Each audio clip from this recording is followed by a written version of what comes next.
যে আল্লাহ তাআলা কোরআনে কারিমে বলতেছেন ওয়াল্লাযীনা ইউমিনুনা বিমা উনজিলা ইলাইকা ওয়া মা উনজিলা মিন ক্বাবলিক, যে মুত্তাকি তো তারা, মুত্তাকি হলো তারা যারা আপনার প্রতি এবং পূর্ববর্তী নবীদের প্রতি, উম্মতের প্রতি যে সমস্ত বিষয় হুকুম আহকামগুলো নাযিল করা হয়েছে এগুলোর উপর ঈমান রাখে। ঈমানের সংখ্যা স্বাভাবিক গতিতে আমরা যেটা বুঝি সেটা হলো আত্মবিশ্বাস। আত্মবিশ্বাস এমন ভাবে করা যেটা আমি চোখে দেখতেছি না কিন্তু আল্লাহর হুকুম, এটা আদেশ আসছে আমাকে মানতেই হবে, এটার উপরে আপনি একাত্মতা পোষণ করা, মনে এবং দিলে মুখে বিশ্বাস স্থাপন করা।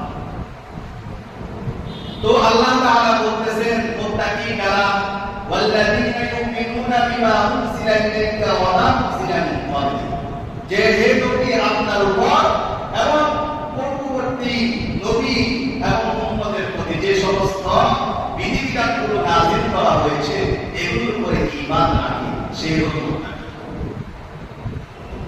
এরপরে বলতেছেন ওয়াবিল আখিরাতি হুম ইউকিনুন, আখিরাতের প্রতি বিশ্বাস স্থাপন করা, তারাও মুত্তাকিদের অন্তর্ভুক্ত। কিন্তু বর্তমানে আমাদের দেশে বাঙালিতেও, আমি বেশি বেশি বলি বাঙালিতেও, মানে এক লাইন বেশি বেশি বুঝে শরীয়তের মাসআলা, শরীয়তের বিধানের প্রতি বাঙালি হলো অবহেলিত।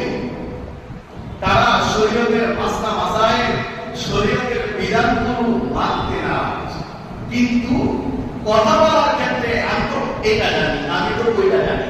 হ্যাঁ, মৌলবীরা কি করবে, মৌলবীরা কি করে, মৌলবীদের মধ্যে অনেক দল, মৌলবীদের মধ্যে কত কত পার্থক্য। আরে মৌলবীদের মধ্যে এত বড় পার্থক্য, আল্লাহ তো আপনাকে বিবেক দিয়েছে।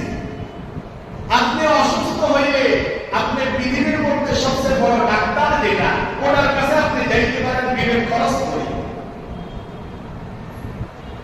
এরপরে আপনি বিল্ডিং করবেন, পৃথিবীর মধ্যে সবচেয়ে বড় ইঞ্জিনিয়ার যে, তার কাছে যাইতে পারেন, এখানে আপনি বিবেক খরচ করেন।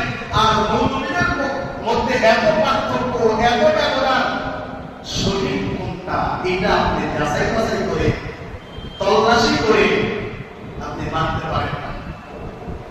আসলে মূল সমস্যা হয়েছে ওরা শরীর